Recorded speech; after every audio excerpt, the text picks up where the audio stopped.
Gospel Daily. Praise the Lord. இயேசுவுக்கே புகழ்.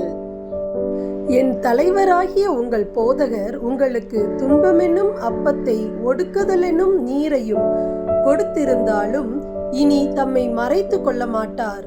உங்கள் போதகரை நீங்கள் கண்ணால் காண்பீர்கள். நீங்கள் வலப்புறமோ இடப்புறமோ எப்பக்கம் சென்றாலும் இதுதான் வழி, இதில் நடந்து செல்லுங்கள் என்னும் வார்த்தை பின்னிருந்து உங்கள் செவிகளில் ஒலிக்கும். ஏசாயா அதிகாரம் 30 இறைவசனம் 20 மற்றும் 21. The Lord will give you thick bread and accessible water, and He will not cause your teacher to fly away from you anymore.